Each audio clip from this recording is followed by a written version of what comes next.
vai fazer uma coisa, pode ser? Vamos cantar de novo? Que tá parecendo para alguns missa de sétimo dia. O povo tá cantando esse aleluia com uma cara tão abatida, de um jeito tão xoxo, tão triste, sem contar que tem gente que tá nem cantando. Se fosse para acolher a palavra do Padre João, tudo bem, excelente. Mas para poder acolher a palavra de Deus, eu acho que a gente pode fazer melhor. Pode ou não pode?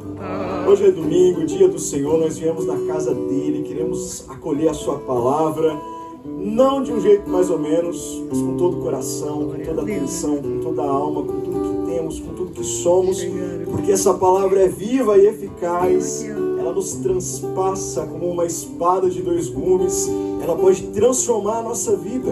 Por isso agora, respira fundo, cheio de autoridade, de alegria pela palavra que será proclamada. Vamos cantar mais uma vez. Aleluia.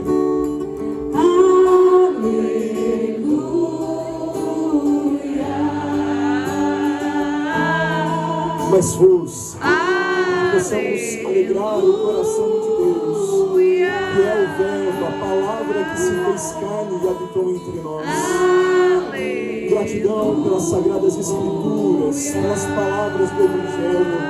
Nós acolhemos esta mesma palavra, enquanto aleluia. O Senhor esteja convosco. Ele está no meio de nós. Proclamação do Evangelho de Jesus Cristo segundo Lucas. Glória a vós, Senhor. Naquele tempo, Jesus disse aos fariseus: havia um homem rico que se vestia com roupas finas e elegantes e fazia festas esplêndidas todos os dias. Um pobre, chamado Lázaro, cheio de feridas, estava no chão, à porta do rico. Ele queria matar a fome com as sobras que caíam da mesa do rico, e além disso vinham os cachorros lamber suas feridas. Quando o pobre morreu, os anjos levaram-no para junto de Abraão. Morreu também o rico e foi enterrado. Na região dos mortos, no meio dos tormentos, o rico levantou os olhos e viu de longe Abraão com Lázaro ao seu lado. Então gritou: Pai Abraão, tem piedade de mim. Manda Lázaro molhar a ponta do dedo para me refrescar a língua, porque sofro muito nestas chamas. Mas Abraão respondeu: Filho, lembra-te que tu recebeste teus bens durante a vida, e Lázaro, por sua vez, os males. Agora, porém, ele encontra aqui consolo e tu és atormentado. E além disso, há um grande abismo entre nós, por mais que alguém desejasse, não poderia passar daqui para junto de vós, e nem os daí poderiam atravessar até nós. O rico insistiu: Pai, eu te suplico, manda Lázaro à casa do meu pai, porque eu tenho 5 irmãos. Manda preveni-los, para que não venham também eles para este lugar de tormento. Mas Abraão respondeu: Eles têm Moisés e os profetas, que os escutem. O rico insistiu: Não, pai Abraão, mas se um dos mortos for até eles, certamente vão se converter. Mas Abraão lhe disse: Se não escutam a Moisés nem aos profetas, eles não acreditarão, mesmo que alguém ressuscite dos mortos. Palavra da salvação.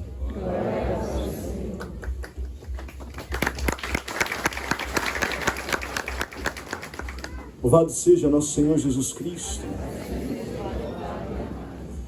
Irmãos, vamos fazer uma retrospectiva para poder lembrar aqui de alguns elementos importantes dessa parábola.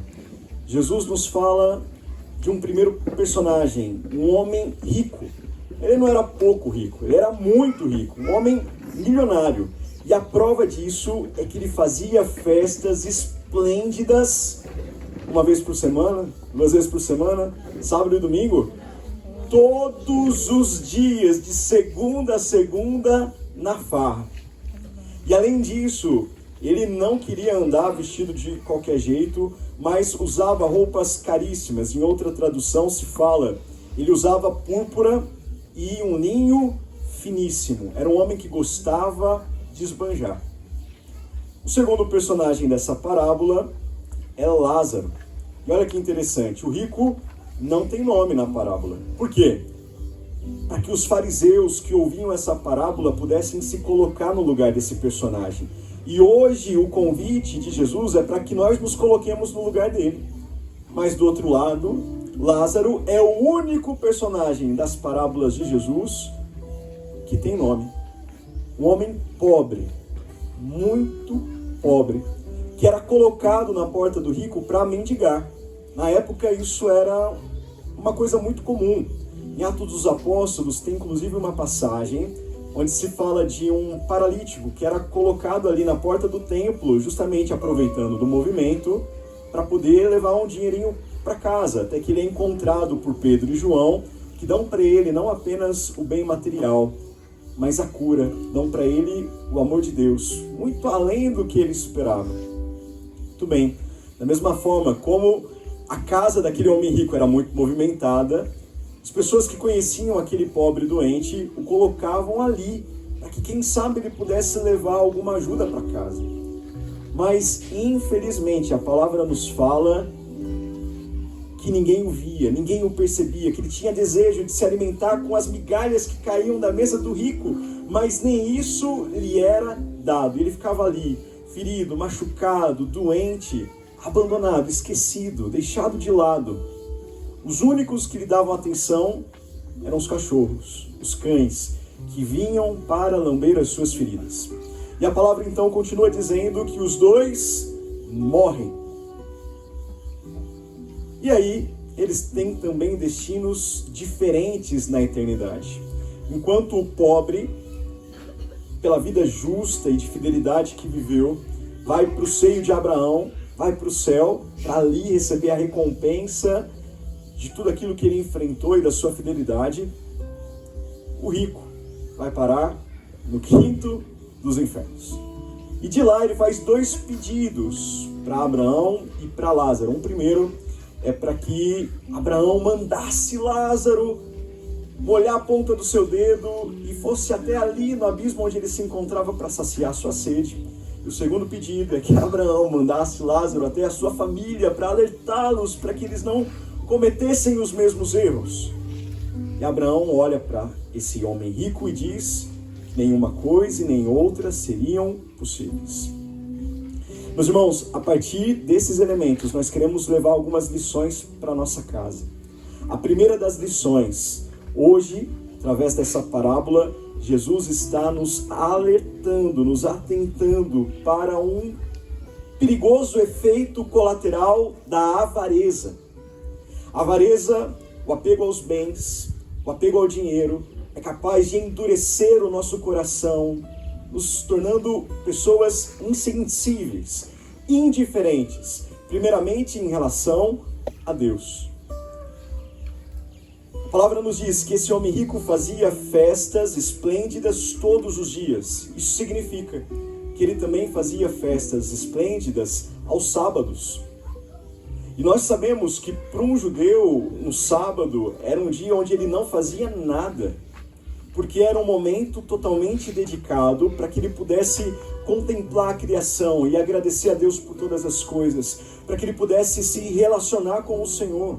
Era um dia de exclusividade para o seu relacionamento com Deus. E se esse homem não respeitava nem mesmo o sábado, isso é um sinal para nós, de que ele não tinha preocupação em cultivar a sua vida espiritual. Era um homem que não temia Deus, que não orava, que não buscava as coisas do alto, que não tinha fome de eternidade. E como isso é triste, o que nós até hoje percebemos é que às vezes as pessoas muito voltadas para os prazeres desordenados deste mundo, ou para os bens materiais, para o seu trabalho, têm praticamente o seu tempo completamente preenchido por isso. O tempo todo está ali trabalhando para poder acumular, depois para poder gastar, depois para poder viajar, depois para poder trabalhar mais, para ganhar mais dinheiro, para poder aproveitar mais, e só se preocupa com isso, com a moda, com a vaidade, com a aparência, e às vezes quando olha para a sua semana, não tem tempo para poder buscar Deus. Mas não é só uma questão de tempo, é também uma questão de necessidade. É como se essas pessoas tão cheias daquilo que passa, ficassem fastiadas, inebriadas, meio enjoadas. Sabe quando você come muito e você tem até depois rejeição de qualquer tipo de alimento, por mais saudável que ele seja? Essas pessoas podem ter uma falsa sensação de saciedade, aquilo que passa, e aí acham que não precisam buscar as coisas do alto. Que triste quando isso acontece. É como quando, às vezes, você é convidado para um banquete maravilhoso, uma festa de casamento, que você sabe que o jantar vai ser excelente. Tem aquela picanha ali, aquela gordurinha no ponto, tudo do bom e do melhor. Sacanagem falar de comida já uma hora dessa, né? A lombriga começa já a mexer na barriga. Mas aí, sabe o que você faz? Você enche o bucho de coxinha, de torradinha com patê. Aí come. Aí chega uma hora que você já tá cheio. Aí dá aquele cansaço e você vai para sua casa sem ter se alimentado do prato principal.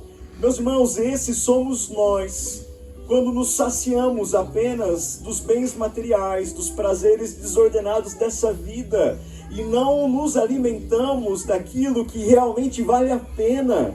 É por isso que São João Batista, junto com os santos, diziam: importa que ele cresça e eu diminua. Porque quanto mais desapegado dessas realidades, quanto mais vazio de mim mesmo, mais eu posso me encher da presença de Deus, o único alimento que verdadeiramente é capaz de saciar a minha fome. A avareza é capaz de nos tornar insensíveis às coisas de Deus e ao próprio Deus. Mas não só isso, segunda lição, o apego às coisas é capaz de nos tornar indiferentes também em relação ao outro, ao nosso próximo. A grande verdade é essa, que nós nos tornaremos semelhantes àquilo que contemplamos, àquilo que adoramos, àquilo que ocupa o centro das nossas vidas. Se adoramos a Deus, nos tornaremos semelhantes a Ele. E Ele mesmo sendo Deus, pobre se fez por amor a nós.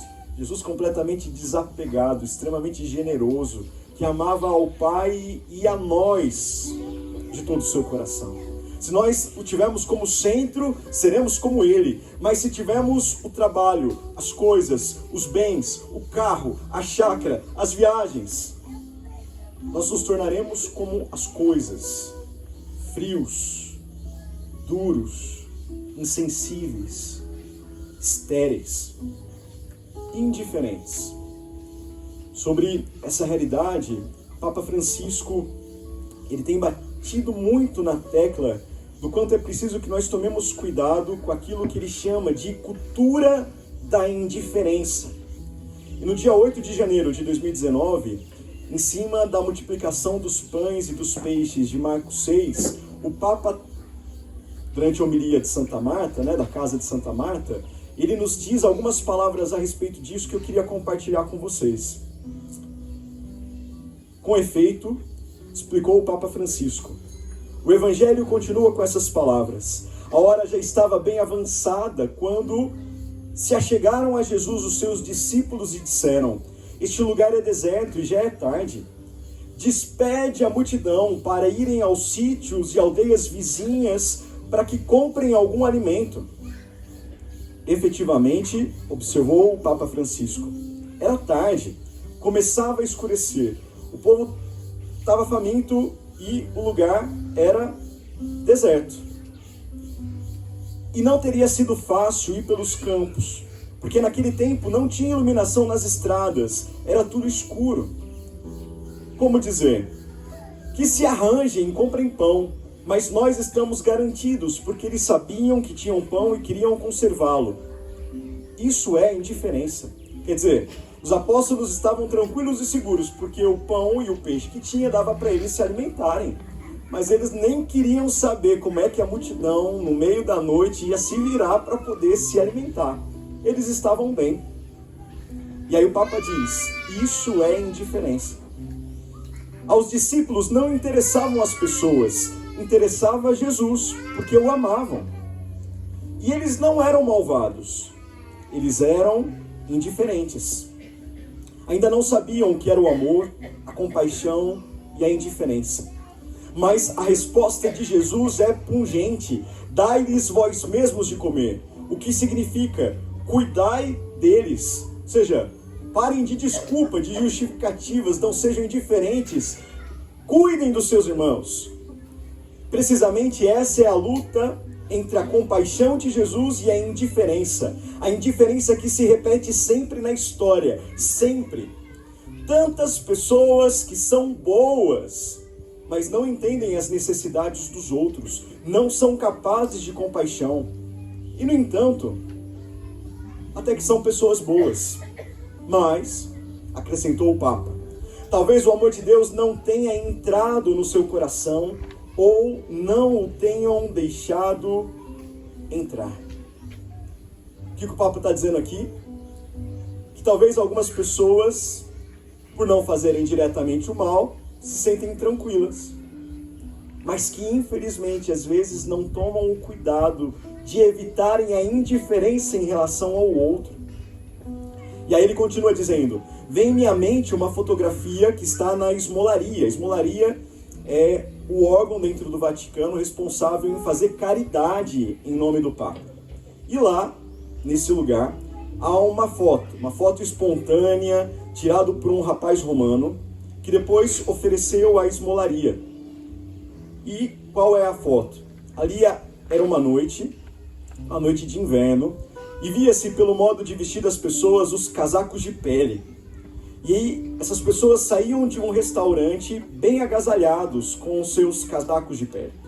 Estavam satisfeitos, tinham comido, estavam com os amigos, e isso é bom. Mas ali na porta estava um morador de rua, no chão. E o fotógrafo foi capaz de capturar o momento em que as pessoas olham para o lado, para que os olhares não se cruzassem. Irmãos, quantas vezes a gente não faz isso? Para fugir da dor, para fugir da dificuldade do nosso irmão. A gente simplesmente vira o rosto, muda de canal, levanta o vidro do carro, não é assim? O que os olhos não veem, o coração não sente. Geralmente a gente tende a fugir, porque se eu não vejo, eu também não preciso fazer alguma coisa. Nessa imagem insistiu o Papa, a cultura da indiferença, e foi o que fizeram os apóstolos, sugerindo a Jesus: despede-os para irem aos sítios e aldeias vizinhas para comprar algum alimento, que eles se arranjem, é problema deles. Mas nós temos 5 pães e 2 peixes. O amor de Deus move-se sempre primeiro, repetiu o pontífice, pois é amor de compaixão, de misericórdia, ele dá o primeiro passo sempre. E é verdade que o oposto do amor é o ódio, prestem atenção nisso. Mas muitas pessoas não têm um ódio consciente. Ao contrário, o oposto mais frequente ao amor de Deus, à compaixão de Deus, é a indiferença. Olha como isso é profundo. Você pode necessariamente não odiar alguém, mas isso não te garante estar na graça de Deus, que é o amor que se fez carne e habitou entre nós. Ainda que você não odeie as pessoas, mas se você é indiferente aos sofrimentos daqueles que padecem, você também não está alicerçado na rocha. Você não está na caridade, você não está no amor, você não está em Deus. E o Papa diz que isso nos leva a dizer: estou satisfeito, nada me falta, tenho tudo, garanti essa vida, inclusive a vida eterna, porque eu vou à missa todos os domingos, eu sou um bom cristão. Mas, quando eu saio do restaurante, não olho para aquele que mais precisa, olho para o outro lado. E concluindo a homilia, o Papa convidou a pensar neste Deus que dá o primeiro passo, que sente compaixão, que tem misericórdia, mas muitas vezes a nossa atitude é a indiferença. E então exortou: rezemos ao Senhor para que cure a humanidade, começando por nós, que o meu coração sare desta doença, ou seja, a cultura da indiferença. Coloca a mão sobre o seu coração, diz assim: Senhor Jesus, nessa manhã, na autoridade do seu nome, eu te peço, tira o meu coração de pedra e coloca no lugar um coração de carne. Diga assim: Senhor, me livra da cultura da indiferença e derrama sobre mim o dom da compaixão. A avareza pode nos tornar indiferentes a Deus e ao próximo. Terceiro lugar, Jesus, nessa passagem, ele não está condenando a riqueza em si, porque a riqueza conquistada com o trabalho honesta, ela não é condenável, e nem enaltecendo a pobreza em si, porque a pobreza pela pobreza também não é garantia de salvação. O que Jesus está querendo nos ensinar? Para que a gente tome cuidado com a maneira como nós nos relacionamos a cada uma dessas realidades. Por exemplo, na parábola, o rico não foi condenado por ser rico, mas porque ele era avarento, apegado às coisas, e porque ele foi omisso.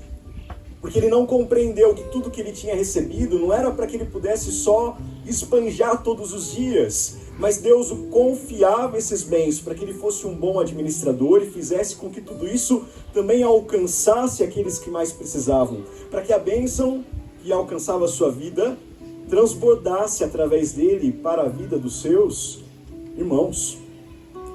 Tem um trecho de um livro chamado O Bom Uso da Riqueza, de São Basílio, que ele nos fala a respeito disso. Ele diz assim: não saíste nu do útero da sua mãe, e você não vai retornar nu para a terra. Os bens que você possui, de onde vêm? Se você me fala que esses bens, a sua riqueza, vem do acaso, você é ímpio e não reconhece o Criador e não dá graças ao doador. Se ao invés você admite que aquilo que você tem, as suas riquezas, vem de Deus, me fala, por que é que você recebeu tudo isso? É talvez injusto Deus que nos distribui os meios de subsistência de modo desigual? Por que você é rico e o outro é pobre? Importante, né? A gente poder refletir um pouquinho disso. Porque uns têm tanto e outros têm tão pouco. Deus seria injusto nessa distribuição? E aí, São Basílio complementa dizendo: certamente isso acontece para que você pudesse receber a recompensa da bondade da fiel administração, e aquele, os mais pobres, pudessem conseguir o magnífico prêmio da paciência.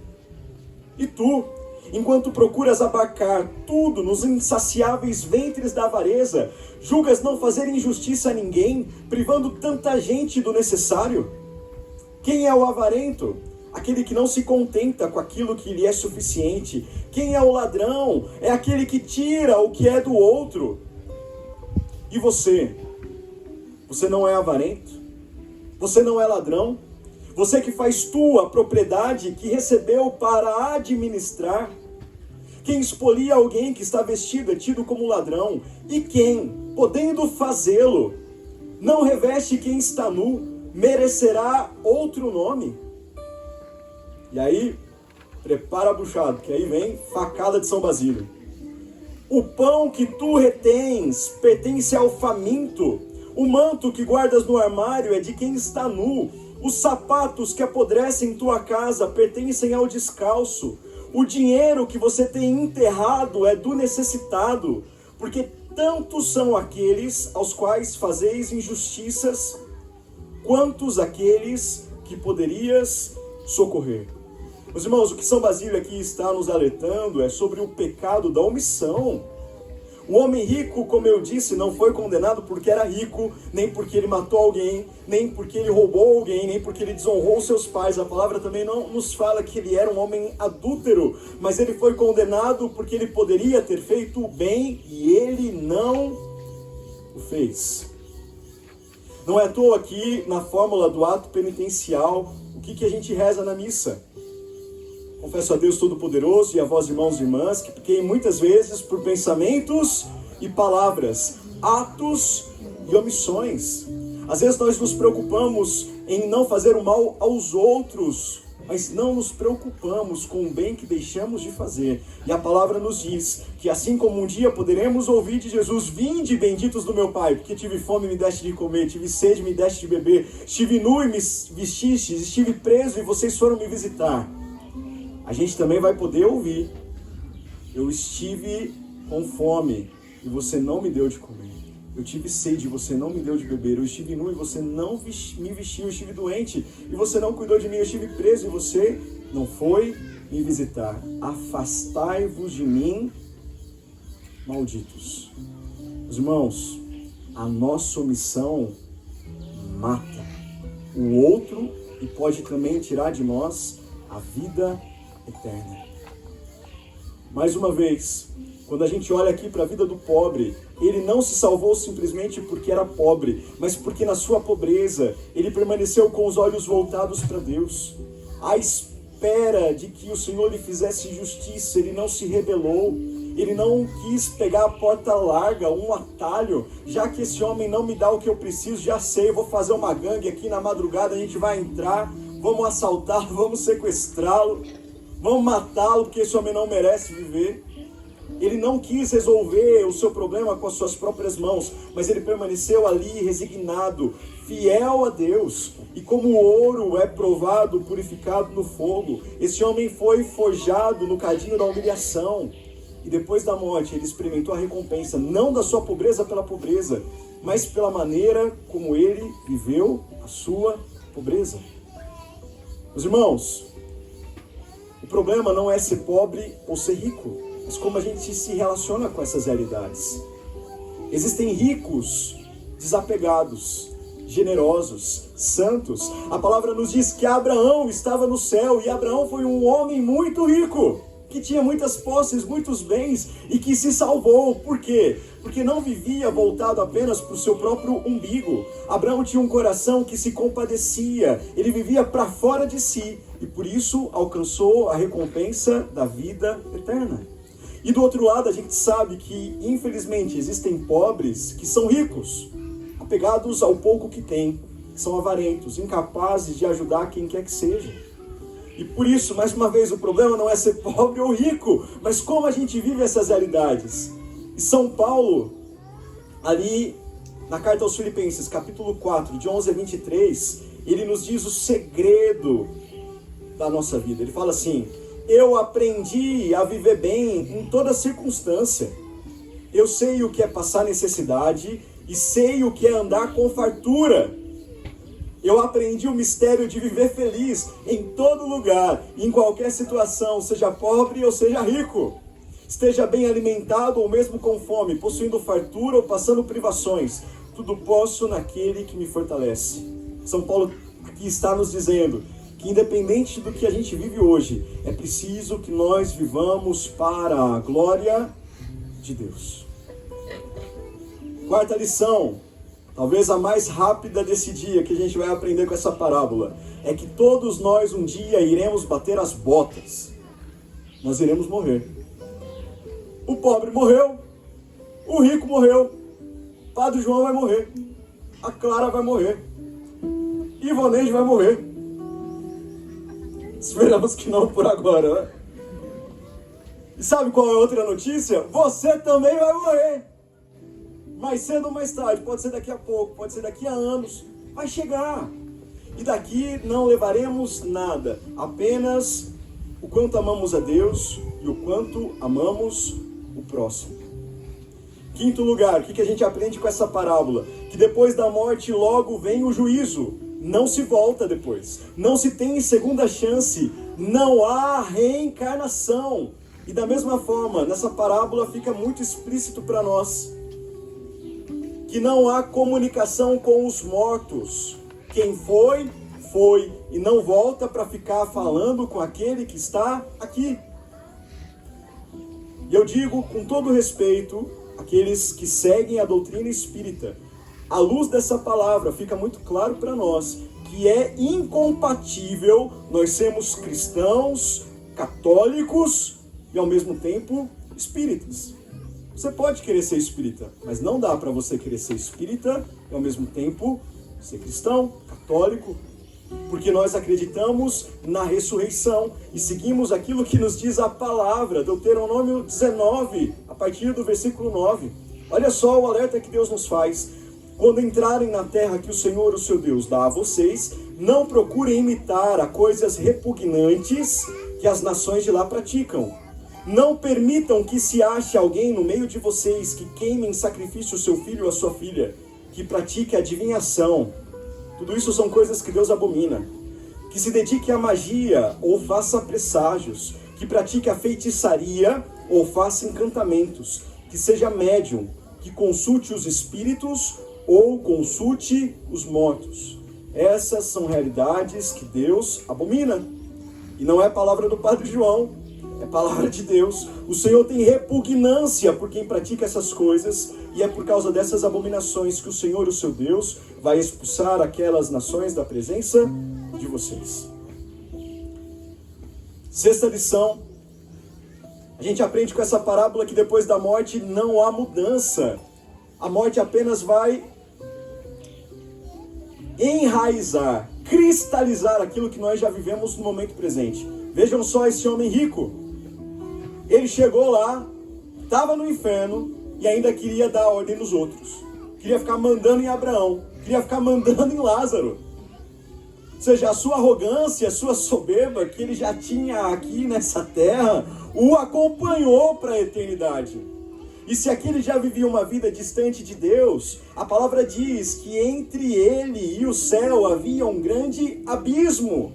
A morte só leva em plenitude aquilo que já vivemos nessa vida. Depois da morte não há mais como buscar a salvação. O momento que nós temos para buscar a conversão e a eternidade, o céu, é agora. Eu dizia algumas semanas atrás que na floresta a árvore, quando tomba, fica na direção em que tombou. Ela não muda de lugar. Se hoje você já vive uma vida de rebeldia, de desinteresse das coisas de Deus, de pecado, se você já vive um inferno na terra, quando a morte te alcançar, acabou. Não tem como mudar depois. Você só vai experimentar esse terror na sua plenitude. Isso se chama inferno. Mas se aqui e agora você já leva uma vida de busca de Deus, de proximidade, de obediência, de cuidado com os outros, pronto, meu irmão, você já viu um pedaço do céu na terra. Não precisa ter medo da morte. Quando a morte chegar, só vai levar à plenitude o que você já vive no momento presente. Por isso que a gente não pode ficar deixando para amanhã a nossa conversão. Quando eu me casar, então eu vou parar de trair a minha namorada. Quando eu chegar na terceira idade, então eu vou fazer uma confissão geral, vou começar a se servir dentro da igreja. E você sabe lá se vai chegar esse dia. Se hoje for a sua morte, para onde você vai tombar? Já pensou? Que terrível. Meus irmãos, hoje é dia de nós buscarmos a nossa salvação. E em último lugar, que a gente aprende com essa parábola, que nós precisamos tomar cuidado com as nossas falsas seguranças apoiadas na nossa religiosidade. Porque o rico, depois da morte, vai querendo chamar Abraão de pai. Porque ele achava que pelo simples fato dele ser judeu, pertencente ao povo de Israel, então Abraão teria a obrigação de ajudá-lo, de levá-lo ao paraíso, de consolá-lo, de aliviar suas dores. Só que não. Porque ele, como os fariseus daquela época, e que Jesus descia a lenha, se dizia filho de Abraão, mas se comportava como filho do cão. Aí como é que depois vai querer invocar a sua filiação do povo de Israel? Vocês estão entendendo? Que não adianta a gente falar uma coisa e viver outra. E hoje, quantos cristãos que só pelo fato de serem batizados, de ir à missa aos domingos, de repente fazer uma ajudinha aqui, outra ali, mas que vivem uma vida na bagaceira, completamente mergulhada na rebeldia, na desobediência, que não vive os mandamentos, acha que só porque faz alguma coisa a salvação está garantida. Só que não. Se nós somos cristãos, é preciso que vivamos como outros cristos. Se nós invocamos a Deus como Pai, filho de peixe, peixinho é. É preciso que nós tenhamos uma vida à semelhança daquilo que Ele espera de nós.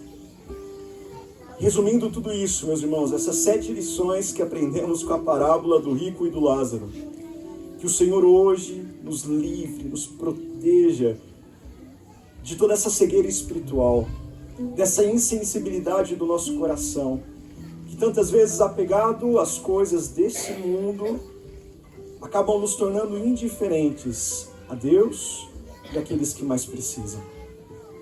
E para poder nos ajudar, nos chacoalhar, queria chamar aqui a Clara, que ela tem uma história que eu gosto muito, e que eu acho que talvez se você ao voltar para casa nem vai lembrar tudo isso que o padre disse, mas você vai lembrar da história que a Clara vai te contar agora. E para mim isso é suficiente, para você aprender que a sua indiferença pode matar os outros mas que a sua compaixão é capaz de comunicar a vida de Deus àqueles que mais precisam. Bom dia. Bom dia. Bom, primeiro só saudade, né? Que bom estar aqui com vocês. Para mim é uma alegria muito grande, né? Eu cheguei mais cedo um pouquinho com o padre, falei, vou dar uma olhada aqui, ver os cabritinhos, ver os coelhos, as galinhas. E que bom estar aqui, eu sou apaixonada mesmo por essa terra, né? E ontem o padre me pediu para contar esse testemunho e que homilia bonita, né? Mexe com a gente, faz a gente fazer realmente uma revisão de vida. E eu vou contar uma experiência para vocês de uma mulher que mudou a minha vida. Ela mudou um pouco da minha forma de ver e de me comportar, né? Alguns anos atrás, eu já era missionária e estudava na faculdade São Bento, em São Paulo, na faculdade de teologia. E um pouquinho antes de entrar na aula, eu estava na missa, a missa era das 7 às 8, depois começava a aula. E eu comecei a escutar um barulho na rua, uma mulher gritando, e essa mulher gritava, socorro, me solta, socorro, socorro. E eu ali incomodada, era na hora da comunhão, falei, meu Deus, eu preciso lá ver o que é, mas, né, não sei se vocês já foram em São Paulo, mas a realidade nas ruas de São Paulo é muito difícil, muito complicada, né? São muitas pessoas e uma situação assim de desordem, de transtorno psicológico, de drogadição muito grande. Mas aquilo me incomodou e eu fui até a porta da igreja. E quando cheguei na porta da igreja, tinha um grupo de uns 3, 4 policiais e eles estavam rendendo uma mulher. Essa mulher deveria ter aproximadamente em torno de uns 40 anos. E eles estavam em cima dela, ela virada de costa, com as mãos assim para trás. E já nesse momento um monte de gente ali ao redor, querendo saber, né? Os curiosos para ver o que está acontecendo, etc. Quando eu cheguei na porta da igreja, meu coração começou a bater. Assim. E aquela cena assim me incomodando. E eu, meu Deus, o que eu vou fazer? O que eu vou fazer? Os outros colegas de faculdade olhando também. E eu fiquei curiosa, me aproximei do policial e perguntei o que aconteceu. E aí ele me contou, aquela mulher usuária de droga. E ela tinha se desentendido com alguém, ela pegou um pedaço de pedra e tacou numa pessoa.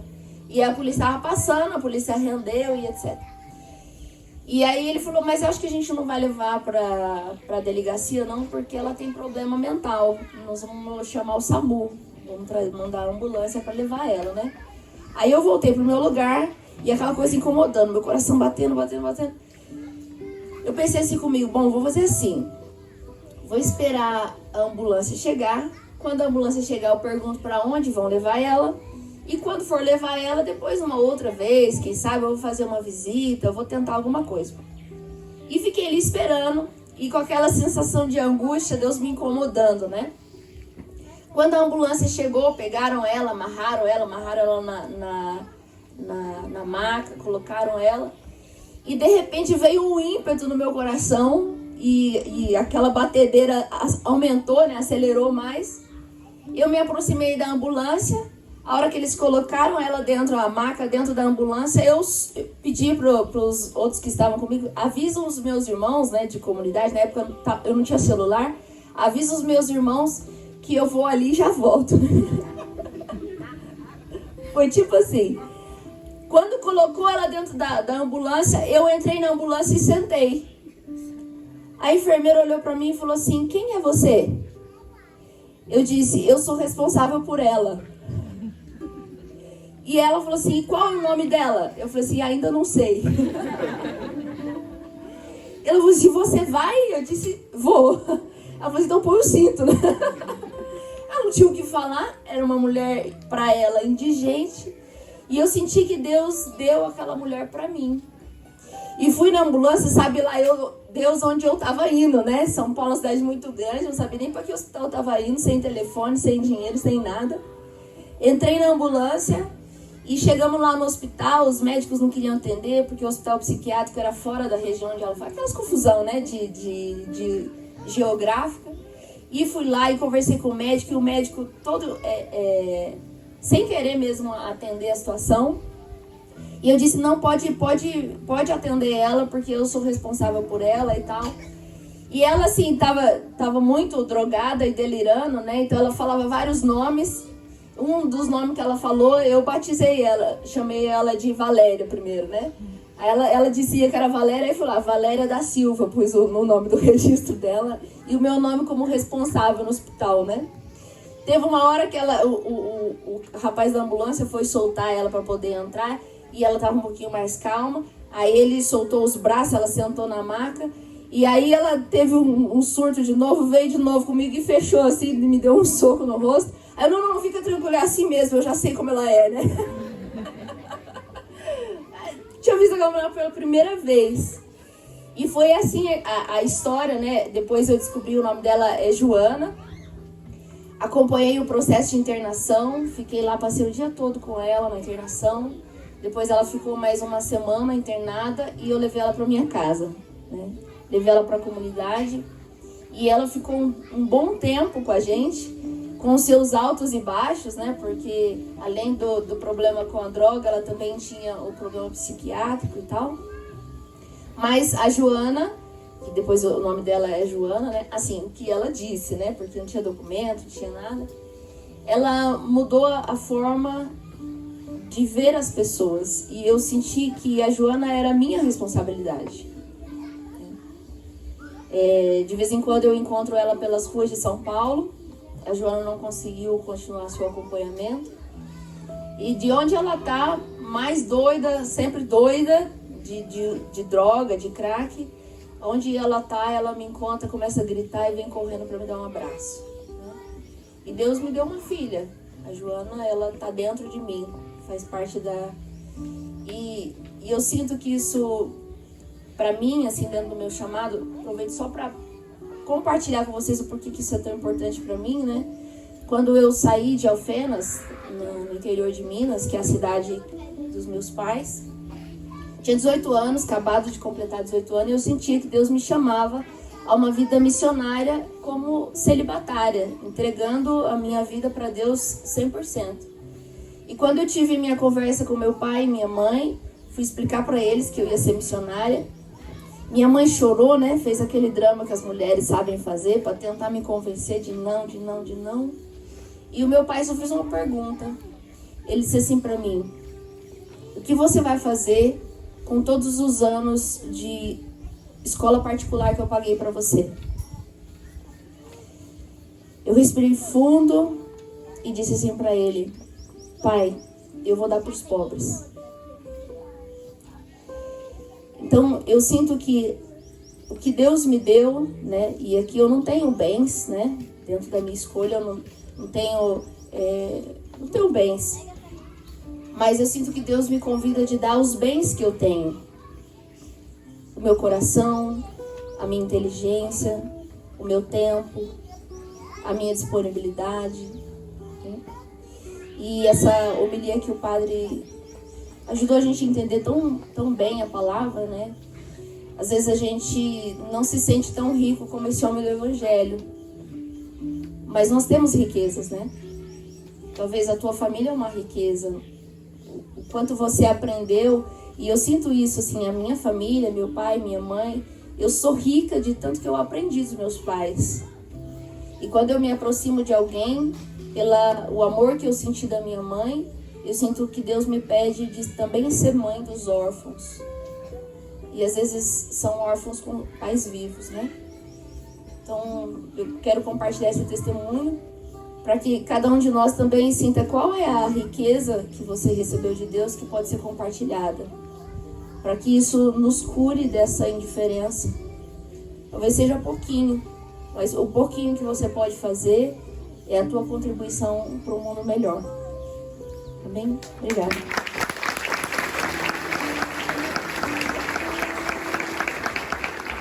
Fica de pé, vamos professar juntos a nossa fé.